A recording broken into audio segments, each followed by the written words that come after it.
What's going on, everybody? Cowboy C3 got my boy DJ. We got this. Got one more show. One more show. Plus the draft. But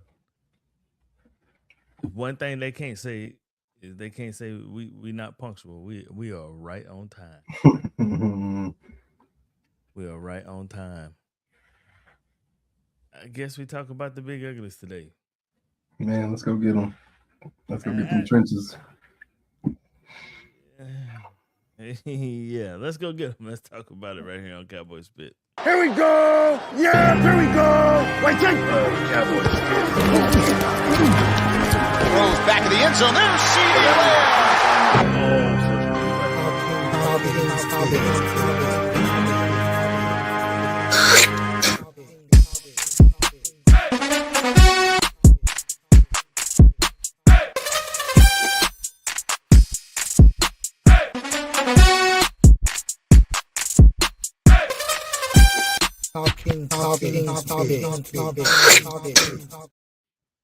What's going on, man?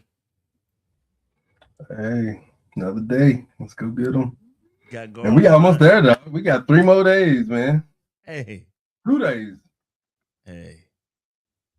It's time to see what they're going to do. Got Garland's finest DJ with me today one more time. He, you wrote this draft thing out with me.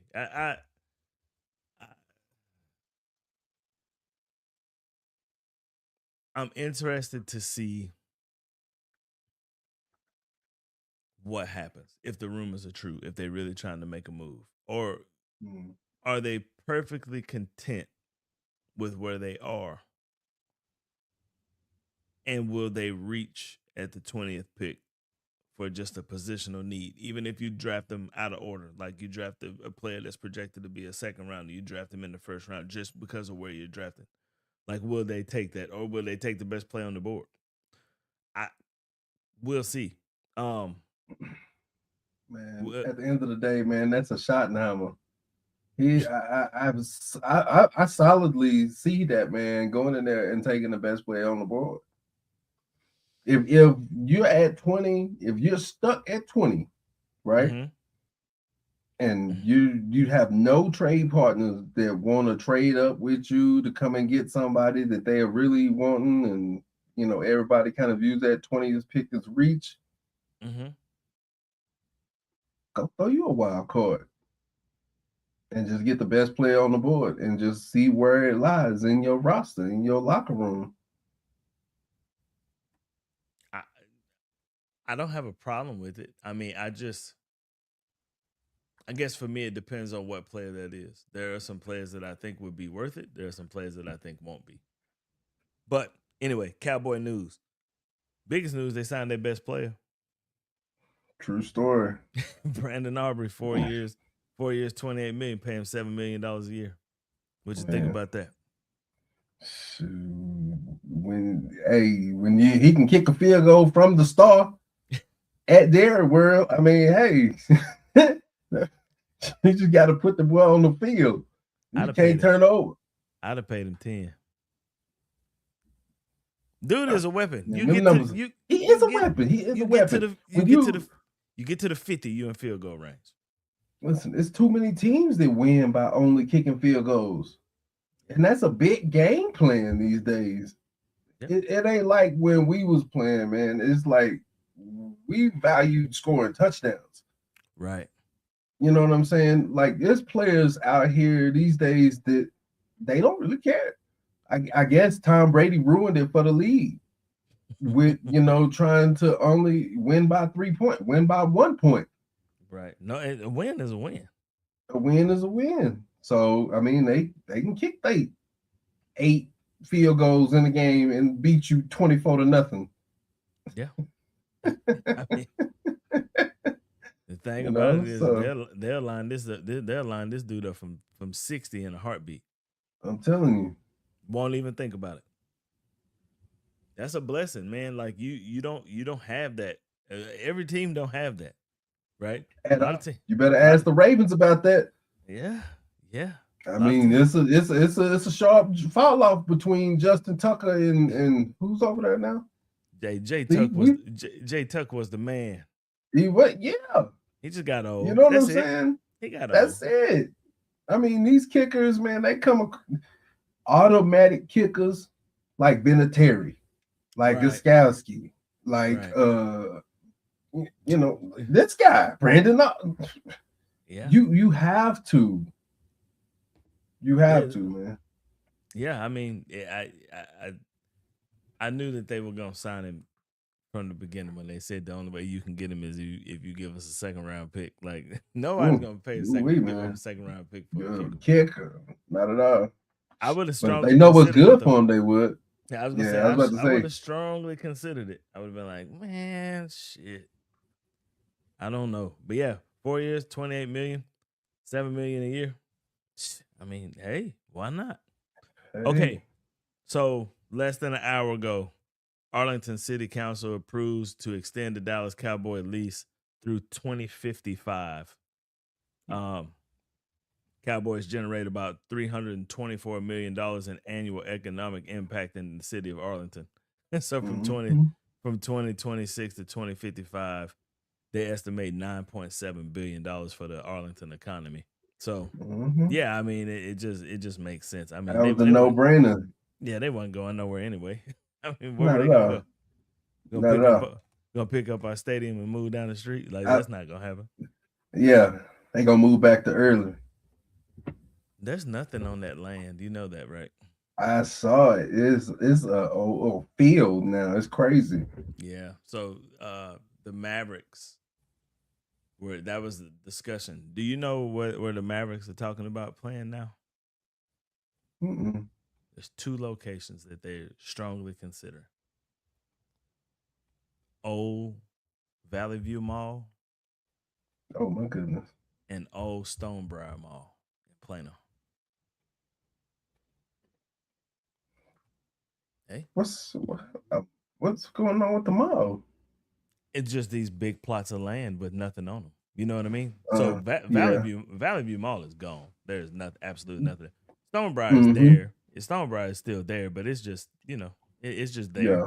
There's nothing open. Yeah. So I mean it's nothing. So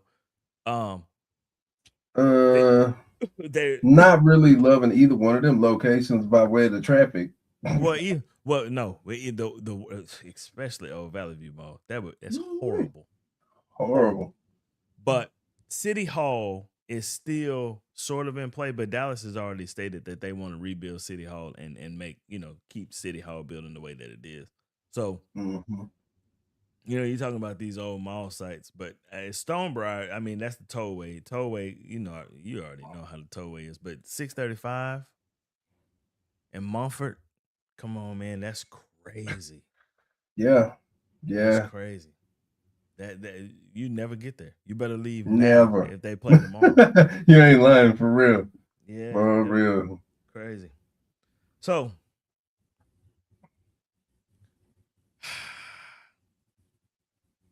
you already know how I feel about the offensive line. You do. Play the shield game. And the defensive line, it is almost strange for me to say that the defensive line, and when you switch into a 3-4, I'm talking about your defensive tackles and your nose tackle, is not really a position of concern for the Dallas Cowboys. It's new territory. It's very new, but it's just not a position of need. So we'll go back to the strength of schedule, 438. They won 7-9 last year. They're your stat leaders right there. No need to go through them again. Your biggest needs are edge, linebacker, corner, which we've already covered. So now we'll talk about the defensive lineman and the offensive lineman. So your depth chart right now, I'm talking about if the season started right now without a draft. For your offensive line, it'd be Tyler Guyton at left tackle, Tyler Smith at left guard, Cooper Beebe at center, Tyler Booker at tackle, and Terrence Steele at your right tackle.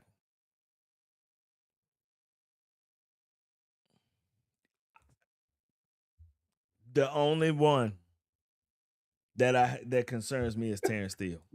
He is the only one. The only one. But I think internally you can fix that. internally, you can fix it. You can use Terrence Steele as a swing tackle. If somebody goes out, you can go plug and play, right? Mm-hmm. So you take Tyler Smith, move him to tackle. Now, he just signed as a guard, so that's going to cost you. That could cause a player to hold out and be like, I need tackle money. More right? money, yeah. Right. Which it could.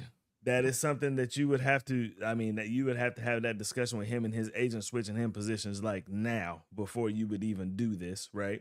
Mm-hmm. But you can switch him to tackle, take Tyler Guyton, move him back to his natural position to right tackle, which I think would be, you would see an instant improvement because that's the position that he's played since middle school. He's played right tackle in college, got switched to left tackle when he got to the NFL, struggled his first season. But last year you saw a lot of you saw a lot of improvement, right? You saw a lot of improvement. He just couldn't really stay healthy. Had a high ankle sprain. For a tackle, high ankle sprain, that's tough to deal with. Yeah, yeah. But you went and signed Trevor Keegan in the offseason, and that could be your guard field for Tyler Smith. And you wouldn't even really have to concern yourself with offensive linemen. But we can talk about them anyway. I mean, it's not a big deal. So, Oliver Vega-Aone from Penn State is your best interior offensive lineman at 6'4", 323 pounds.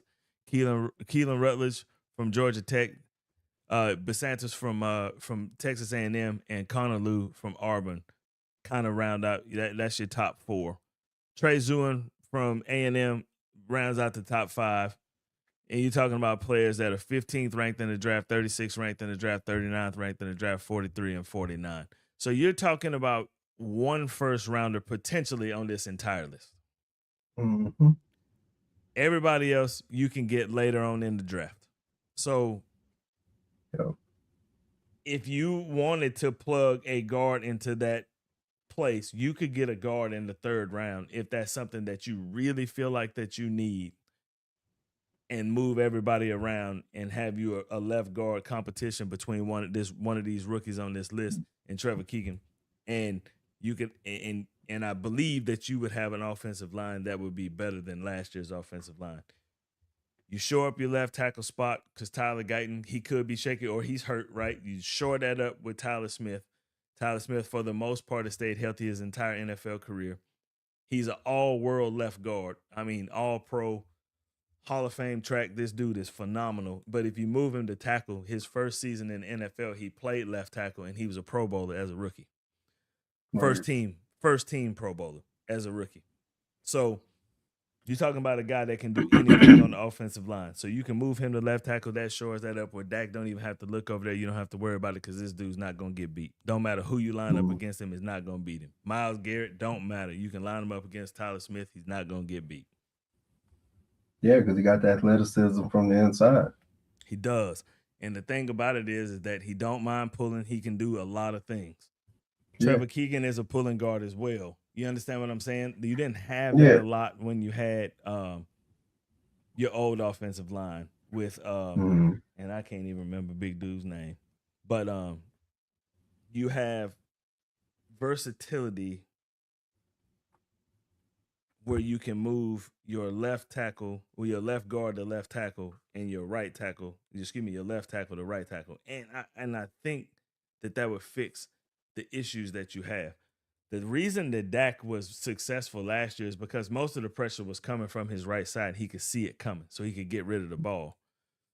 But your right tackle cannot just get consistently beat like a drum. And Terrence Steele has a tendency to get his ass whooped. And I just believe that if you go fix something on that line, that's where you would fix it. Your tackles, I mean, Caden Proctor, of course, is going to be number one, 6'7", 352 pounds. The dude is just a wall, right? But you talking now that's the boys from Utah ain't no slouch neither. Oh yeah, Spencer Fano is the same type of cat, right? But you talking about 4th and 5th. Now, one of these guys with the strength of the defensive players in this draft, one of these guys could be sitting there at 12. But do you want to go O-line at 12? Not for the Cowboys. Not for the Cowboys. Not with all the defensive needs that you have. not for the Cowboys. No, I mean, and okay, I see where you was going with that. Yeah, I mean, Because if Caden Proctor is there, you have a tendency to want to go and get him, but what's your biggest what are you gonna need? do with him? What are you gonna do with him? You gonna sign him and trade? So you could do that. I mean, you could could do sign him. that. You could sign him and trade him. You don't have to trade him. You can just get rid of Terrence Steele, and he's got to start. I mean, that's what you do. If you take one of these dudes that high, you take one of these dudes to replace Terrence Steele. That's what you're doing. Yeah. Because you're already playing. Your left tackle is out of position, right? But he's learning the position. And I saw a mean streak out of him last year that I enjoyed. Like, he's slapping people upside the head and stuff, and I'm like, well, this dude, okay, he feeling himself. Then he got hurt, right? So when he got hurt, I mean, he came back and you could tell he probably wasn't the same cat, but that's okay. He'll be healthy when the season starts. Just need to keep him healthy during training camp. But I believe, like I was saying about them injuries, man, you just got to get the confidence back in it. That's it. But I mean, you move him to right tackle, man, and I think you got yourself a winning combination. I do, and I think you can fulfill that need within the team, which is what you ultimately look for anyway, right? Yeah. Defensive line wise, Peter Woods, Lee Hunter, Caden McDonald, R. Mason Thomas, Christian Miller, and Caleb Proctor. Those are your guys, right, up top. But look at the ranking: 19, 28, 32, 37, 56, and 71. So you're talking about guys, these defensive bottom linemen. of the first round. Yeah. And R. Mason Thomas played defensive line at Oklahoma. He was decent. I mean, and you talking about that second, third round. I mean, some of these guys you may be able, like some of these bottom guys, Caleb Banks, Dominique Orange. Oh yeah, Chris you McKell. definitely. You're talking about you talking about later on in the draft that you would add for depth. So your depth chart right now for your defensive line: Tito Obagano from the Chargers, Kenny Clark, Quentin Williams. Those are your tackles, your nose tackle, and your defensive end. Jay Toya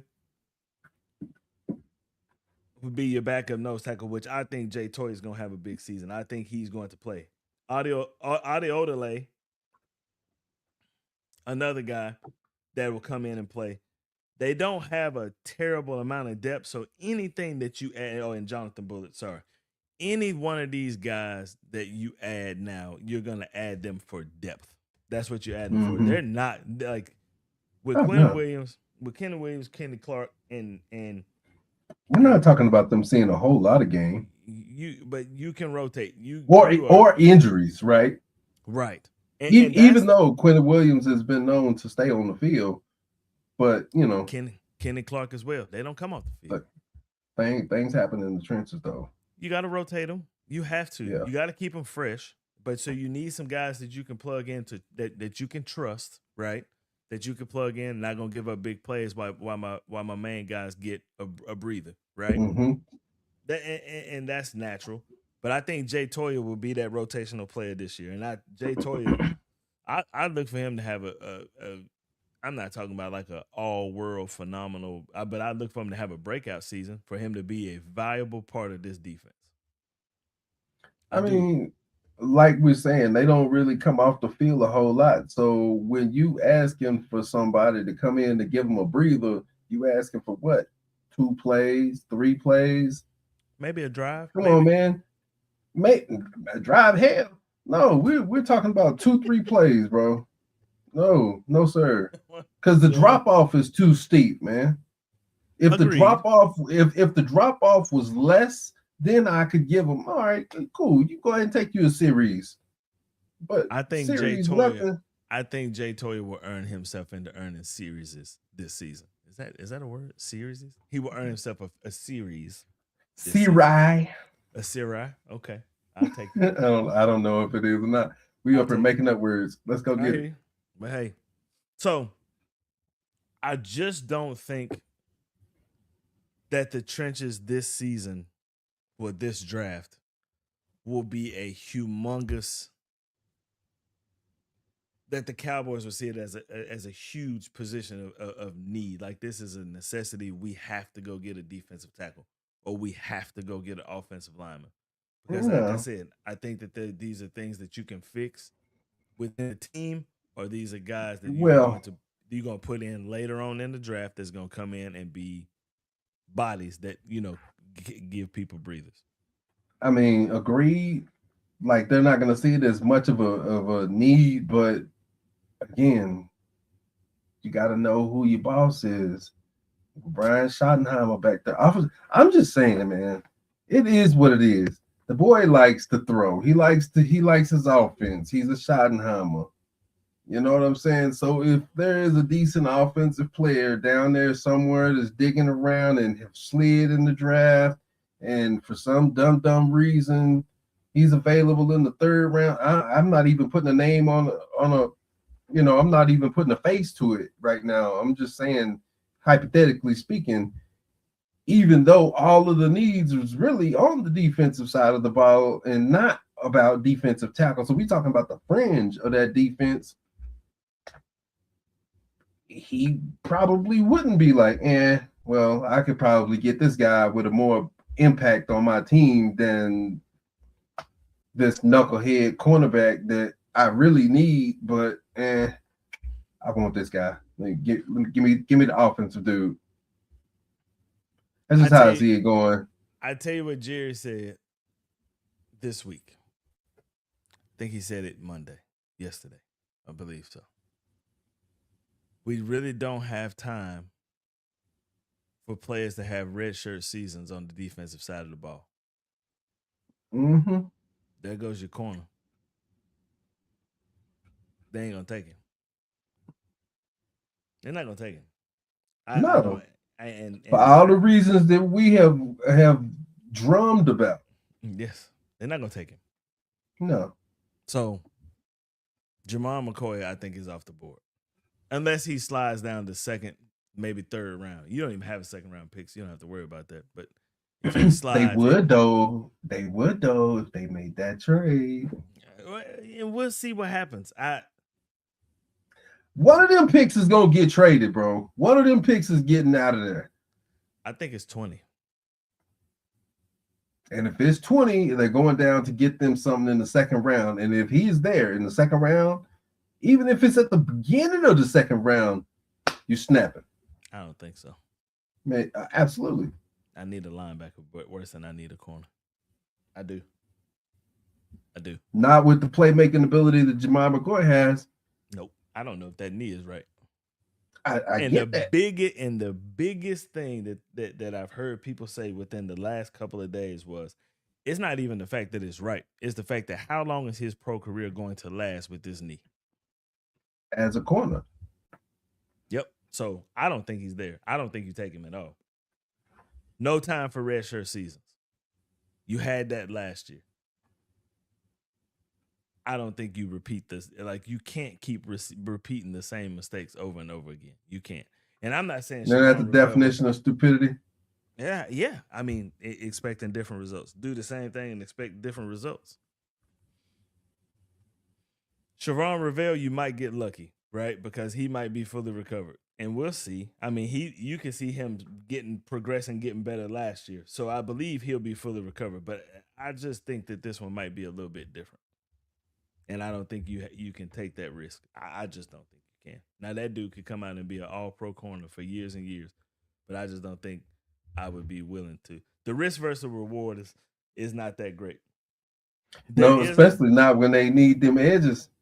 No. There is a name that I've heard at 12. Probably you start looking at these expert mock drafts, right? And this name at 12 continues to pop up. Oregon safety Dylan Thieneman. 6'1", 202 pounds.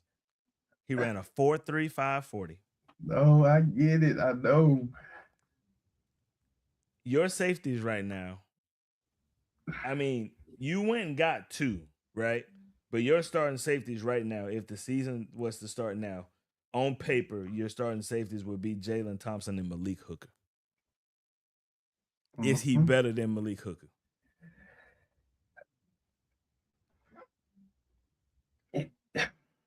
You're comparing them in a vacuum. You're comparing them in a vacuum, right? Because in a vacuum, yes. But here's the thing. Okay, because here's the thing. If you take that pick and you go up and you get your edge and you solidify your front, your front can get home and make that pressure. I'm talking about 12 and 20. You keeping 12 and 20, and your 12th pick is Dylan Thinneman. I'm not talking about moving up and getting no edge. I'm talking about 12 and 20. Is that your pick? You don't think Bang gonna be there at 12? My draft's got him going like 9 or 10. Yeah. Yeah, a lot of people. I got him. I gotta be in there. A lot of people say that the pterodactyl arms are not that big of a deal. I got him being there.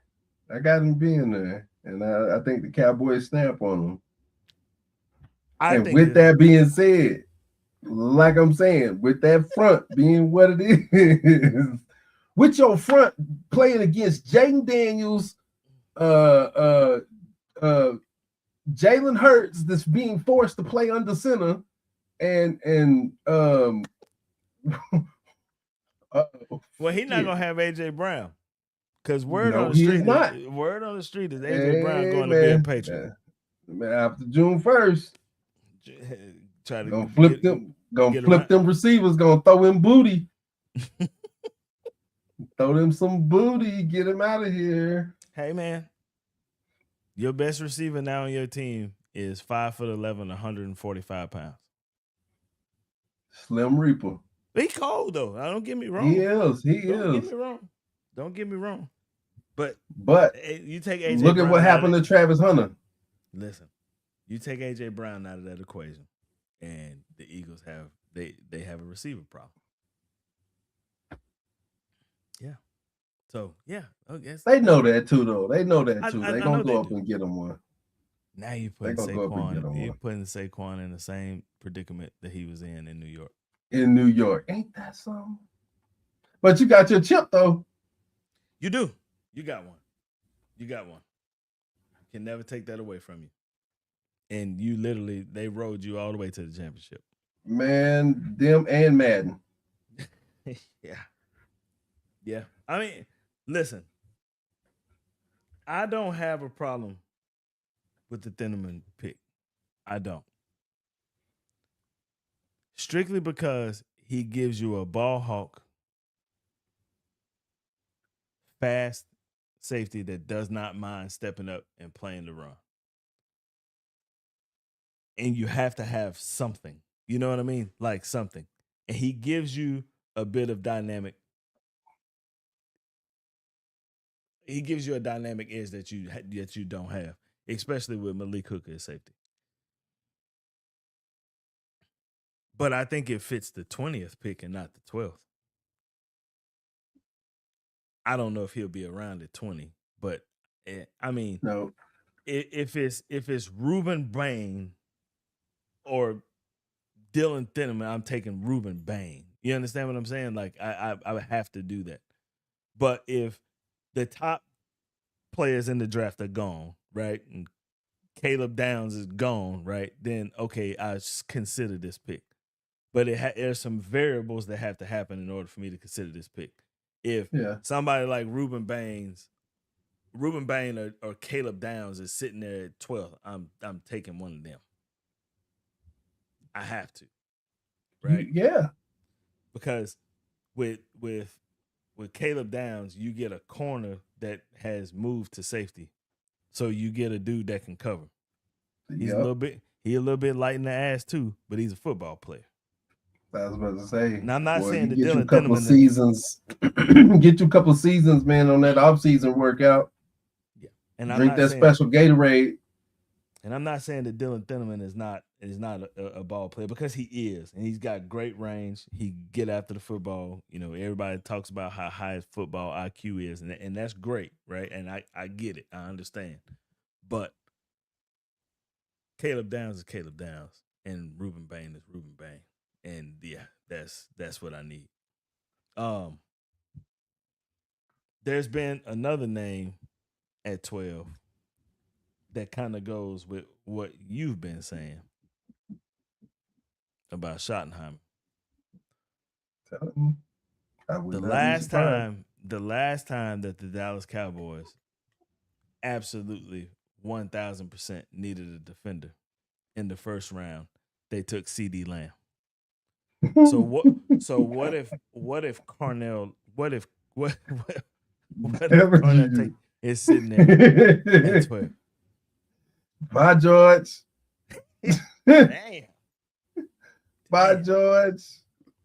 I mean, you don't even have to say bye, George, this season. I'm not talking about this season. You're going to put out the 3 horsemen and you're going to ride their asses all the way into the playoffs. Right.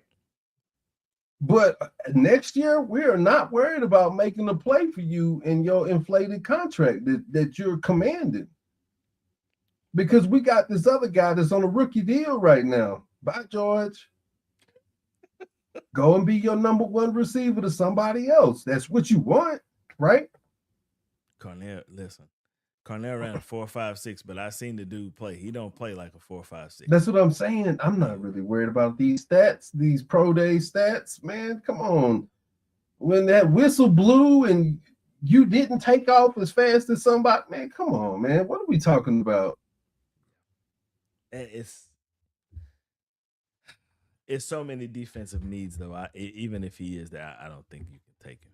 I don't. I get it. I understand. If Ruben Bain or Caleb Downs is sitting there at 12, I'm taking one of them.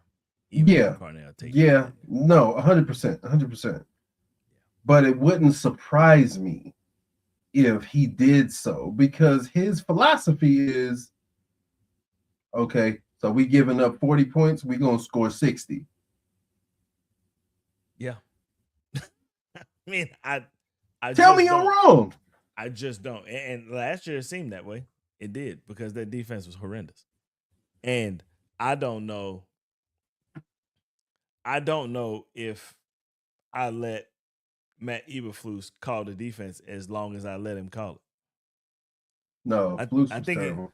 I think he took his play calling duties away like week 14 or 15. He said the only defense, at least the first 3 picks. I don't disagree with you. Yeah, we're not saying that you're wrong. No. We're saying that Schottenheimer's going to Schottenheimer. No, I'm listen. Watch him work. I think it should be defense the first 10 picks, and you only got 7. What you say? You take a defense for 2 straight years? Yeah. I'm starting off next year with defense too. I mean, but I just, there's so many holes. I mean, your defensive line is what's good. Your linebackers are suspect. Your safeties are suspect. You got new guys back there, and I like both PJ Locke and Johnson. I like both of them. I think they're both solid safeties, solid NFL safeties. Your corners, PJ Locke will be good. Who knows about your corners? Siobhan Revelle, you hope the knee is healthy. Deron Blaine, you hope the foot is healthy. You know what I'm saying? Like, your corners and your safeties are your weak link. But your linebackers might be worse than that. Shamar James is probably your most solid linebacker. Overshown is your best linebacker when he's healthy, right? But that's the whole thing, that he's got to stay healthy. He got to stay on the field. That's where your problem is. And if you are going to trade down, I would trade that 20th pick, try to move into the second round, maybe get a second and a third for that 20th pick, and try to get me one of these linebackers. That's what I would do, right? Or, like we've been talking about, you make that cowboy reach and you draft Anthony Hill Jr. or you draft Jacob Rodriguez at the 20th pick, knowing full well, right? Don't you do it. That they're not projected to be first rounders. Now, they may end up being first round talent, right? We don't know that. They're both solid linebackers. But Another name that I've heard at that 20th pick is Chris Johnson, the corner from San Diego State. Lockdown corner. Lockdown, Yeah. right? But he Lockdown the small ball. Played against lesser competition. Lockdown and small ball. If we're talking about 2 first-round picks, I can't. I'm going Colton Hood before I go with Buddy. They picked it 12 and 20.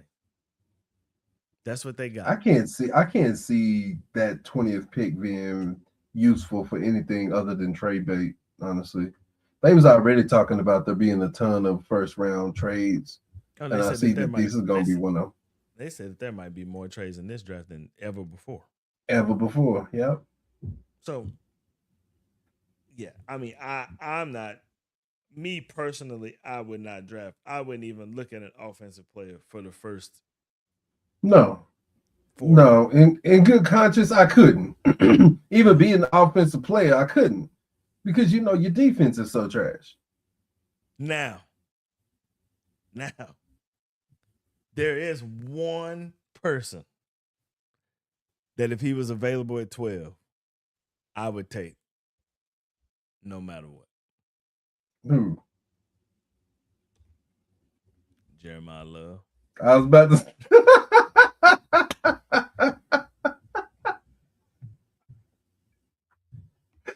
Yes, sir. I'm telling you, dog. If my boy is there for some stupidly seen reason, if he should do a slide and he just slide into 12, man, come on, dude. What? They give the you best that player in the draft. They give you that Jamar Gibbs type of dude, man. You can't beat that. Now we can go 60-40, and I'm telling you, we can run the ball. We can run the ball the whole game. We ain't even got to worry about it. George and CD go take a break. We're gonna run this ball down their throat. You feel me? So Dak, go rest your arm. Yeah, go rest your arm. We just do damn Wildcat the whole way down the field. We ain't even got to worry. He coming from Notre Dame too with Freeman. Yeah, he good with that Wildcat business. I don't, man. Even if he was there at 12, I think that defense is too important. No, we talking crazy. Yeah, it's too important. Way too important. Because that is your weak link. Is your defense. Anytime your offense averages 32, 33 points a game and your defense is giving up 36, you have an issue on that side of the ball. Now, I'm saying a lot of that could have been the scheme though. But I mean, keep in mind too though. So for the Cowboys, they got to play within the division. True. The NFC East is not going to be the greatest this year. This is not going to be a great year for the NFC East. The Eagles are in disarray. Your 2-time champion is in disarray. The most uniform team as far as, I guess, talent versus playoff depth and all of that is probably the Commanders, right? And they're who knows on their receiving core. Defense is getting old. I don't even think they signed Wags yet. And then you go over there and you look at the Giants project. Who knows what is going on? So, I mean, it's all within reach for the Cowboys. All you got to do is tie up a couple of loose ends, and it's right there for you. Now, these are the teams you got to play next year. Yeah. You ready? These are the teams that the Cowboys play. In no particular order, because there is no order yet, because you don't know. Right. Your home games are Philly, Washington, New York, of course. Jacksonville, Tennessee. Playoffs. Baltimore. Arizona. Playoffs. San Francisco, Tampa Bay. Playoffs. Maybe playoffs. Your away games. Washington, Philly, New York. Same. You play Green Bay. You play Houston. Oof. In Houston? Yeah. You play Indiana. You play Indianapolis. Man. You play the Seahawks. Oof. And you play the Rams. Oof. You need to put something on the damn field that's gonna win you some football games, and this schedule ain't fucking easy. No. No, it is not. And that No. 60-40 thing is more going to be like 70-80 playing the Rams. You got to play the Rams and the Seahawks. And the Seahawks. You got to play the champs. So, at they crib. I mean, but let's be honest. Let's be honest. And all you need to do on that one is JSN. And Houston's defense. I mean, Houston's defense is just its own ball of problems. Listen. So if you don't get your Terrence Steele situation corrected and be able to score quickly and often, then think about it. And speaking from personal experience, bro, they're only going to give you like 2 seconds. Think about it. You can't beat Green Bay. You haven't beat Green Bay in forever. Man, listen, I didn't even want to talk about Green Bay. And that's without Micah Parsons holding the grudge. You can't beat San Francisco. You haven't climbed that ain't happening. Baltimore. And they gonna have Mike Evans there too. Baltimore. That's a hurdle you have now. Harbaugh's gone. Listen, but you get Harbaugh twice a year now. Jesse Minter is no. Listen, that's gonna be this year's Mike McDonald. Okay. Listen, they got this is not Jacksonville is a tough football team. Jacksonville is gonna be back up to snuff. Yes. Yeah. Deep playoff run on them from last year. Tampa is Tampa. Tampa's Tampa. Kind of middle of the road type of situation. Tennessee. Mm-hmm. Indianapolis, who knows? But everybody else. Burger. Go and beat them. Everybody else, man, this is not an easy schedule. And this is the third place schedule. Mm-hmm. Yeah. It's not gonna be easy. So you need to this draft. This is why the draft is important. Yeah. You gotta get it right. You gotta get it right. I don't think that the offense will be an issue. I think your offense can score on any one of these teams. Even Houston. I think they can score on. Defensive. Yeah. They can. They can score on Houston. They ain't gonna. Yeah, they can score on Houston because they gotta get the ball out quick. And you got the receivers to be able to do that. Right. And Ferguson. And CJ Stroud gonna throw 8 picks in the game. So you don't really you know what I'm saying? Like, but who he throwing them to, according to you? It won't be one of these broken corners. I tell you that. Won't be one of them. But that's why what you said makes sense. If you're gonna trade one back, trade it back and get you some capital, so you can start trying to fill some of these holes. Mm-hmm. You got a lot of holes. At the same time, so you gotta upgrade your talent first, right? I'll take 2 3s over what you got right now. I saw a stat yesterday, and I'm trying to find it so I can bring it up on the screen, but I can't find it, where it showed how the Cowboys in the last, I want to say it was like the last 5 years, they spent like $47 million in free agency money, and the next lowest team is like 75. And the Cowboys signed, 2-year free agents for $5 million. That's how they signed their free agents. And, a lot of these teams are trying to get better. You understand what I'm saying?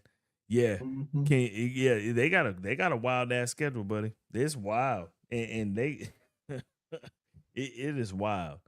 And you hope that you get those teams, evenly dispersed throughout the season, right? You don't want it to be like last year where there's just a bottom of the schedule. There was a gauntlet just to, yeah. You hope it's ended not up like that Pittsburgh. You hope from it's 2 not. seasons ago where they lost the last 6 games in a row. Yeah, but some of the things in free agency you touched, right? You touched the safety position in free agency, so maybe that's out the window. You got some cornerback needs. You got some linebacker needs. I think your defensive line is okay. But if you can give me the 15th ranked defense. 15th last year. With Middle the of the number road, one. Listen, right there in the middle. You talking about a team that would have gone 10-7? That's not asking too much, given what you got up front. Even as they sit right now, given what you got up front, and if Overshawn can stay healthy, Bland can stay on the field, you got all three levels accounted for if they can stay on the field. You have to get healthy, one. You have to add some talent. Well, not to mention that you brought in PJ Locke. Agreed. And which is a leadership safety. He would take that Donovan Wilson spot because he'll come up, he'll knock the hell out of somebody, but he's good against tight ends too. Yes. Donovan Wilson was a liability in coverage. PJ Locke is not. Nah, not at all. So you've improved there, right? I just think that your corner is especially your nickel corner is a question, right? Mm-hmm. If you can fix that without drafting a corner with a bad knee, I think you'll be perfectly fine. Man, Jemima McCoy gonna come out here and make everybody look crazy. I can't take that risk. I took that risk I last year. I know it. I took that risk last year. I can't take that risk. Listen, even on the team that didn't take the risk last season, how could you? Because of the kind of player that he is. I understand what he was before, and I get it, right? But who knows if he's even going to be that same guy again? Correct. Again, the duration off the field matters. Agreed. That 24 months matters. He's going to be rusty. You're going to be going out there against who? Malik Neighbors? Scary Terry? Yeah. Slim Reaper now? Because that's going to be their best receiver. Yeah. Yeah, I don't think the juice is worth the squeeze. Colton Hood, I can see it. Chris Johnson, I can see it. Jamal McCoy, I can't see it. Hell, I even see Muhammad from Texas. In the third round, I see that more than I. That's what I'm saying. In the second and third, yeah, 100%. Yeah. In the first round, I cannot see any of the cornerbacks that we covered going at that 20th pick. I can't. Unless you reach. Boy, you better hope y'all reaching with them Ruben Baines arms. You don't got that much reach. Don't reach that much. Reaching like that. Yeah. But with the 12th pick, I think that, especially if Ruben Bain is there, I think you take him at 12. And then 100%. You try to see what you can do with that 20th pick. If it means wheel it and deal it, then that's what you do. Got to get rid of it. I think got to get rid of it. I think you should move into the second round. Try to pick up a second round and maybe another third. A 1 for a 2 and a 3 is not a bad deal, especially with a lot of these teams having multiple 2s and multiple 3s. Mm-hmm. Yeah. I don't think it's a bad deal at all. Better go and talk to Cleveland with all them picks up there like playing cards. Cleveland gonna try to rebuild their entire team in one draft. Man. Got about 30 draft picks. Todd Monken said, I'm finna make this team in my image. So me and Myles Garrett. Yeah. What if they say Myles Garrett for the 12th and the 20th? Yep. Yeah. Without a doubt. Without a doubt. Yeah. Bye-bye. Because for all of these people that we are talking about, none of them is Myles Garrett. No. But I think you put Myles Garrett next to Quentin Williams and Kenny Clark, it don't matter what you got on the back end of that field. Yeah. You could go play corner. I'll play safety. You ain't lying. We'd be good. Yeah. We'll be good. I think Cleveland asked for like 4 picks for Myles Garrett, Man, and probably. it's like They put the deal out there in theory, basically. yeah, kind of like the Cowboys put that second round senior on Brandon Aubrey. They knew he wasn't going nowhere. That's why they Nowhere. did it. That's Yeah. why they did it. Yeah. All right, man. That's what we got. Yes, sir. Thursday. Live It's and showtime. direct. It's showtime. I'm excited about it because Yeah, man. I can't wait to see what's going on in Pittsburgh. I want to see what they do. And it's kind of in a good way. Most of the time, you've heard from Jerry 15 to 20 times by now. He's been ultra quiet. He have been quiet, boy. Is he sick? Is he okay? Quiet. Somebody better go and check on the man. Been quiet. Make sure he got his Johnny Blue. He been letting Schottenheimer call the shots. Hey. Okay then. Better late than never, right? Yeah, man. I guess. But Thursday we'll go and we'll see what happens. I mean, it should be. I think it'll be interesting. I think it'll be one of those things where, I think it's gonna surprise some people. I think it'll be some moves that'll surprise some people. Not necessarily from the Cowboys. I just think in general it'll be a lot of movement that'll surprise some people. Yep. But I wouldn't be surprised if the Cowboys just stayed where they are. They have a plan, you know what I mean? And we'll find out what that plan is. I mean, we just giving out opinions of what we think will happen. But I think it'll be interesting to see what they do. And I think that whatever they do, I think it'll be on the defensive side of the ball. I think this is Christian Parker's trade. Yeah. This is his draft, and you go get the players that you want. You don't have no excuses. Nah. And I think Jerry kind of using it like that too. Okay, I let y'all do it. I didn't let y'all do it. Right? Y'all been asking me for years sit back and let y'all do it. So I'm letting y'all do it. Like, okay, all right. So let's just see what happens. I'm excited about it. But Thursday we'll go live. I think the draft starts at 7. Yeah. So we'll jump on here like 6:50. And we'll ride it through the first round. For sure. And see what happens. Yeah, man. Yeah, let's do it. All right, man. That's the show. See y'all on Thursday.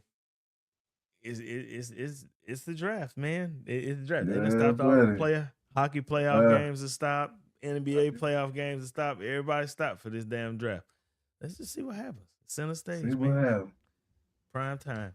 So Thursday at 6:50 will come on. Draft starts at 7. And I even think in the first round, they dropped the time from 12 to 10 minutes this year. So you got to have your mind made up what you're doing. You got to be under the gun, boy. Yeah, you got to have your mind made up what's going down this year. So I think it'll be fun. It's going to be crazy. I think it'll be exciting. But anyway, everybody's still on, man. Thank you guys for tuning in. If you haven't done it yet, make sure you like and subscribe. And we'll see y'all on Thursday, man. This should be interesting. Yeah, man. All right, everybody. We'll talk to y'all later. Peace. Later.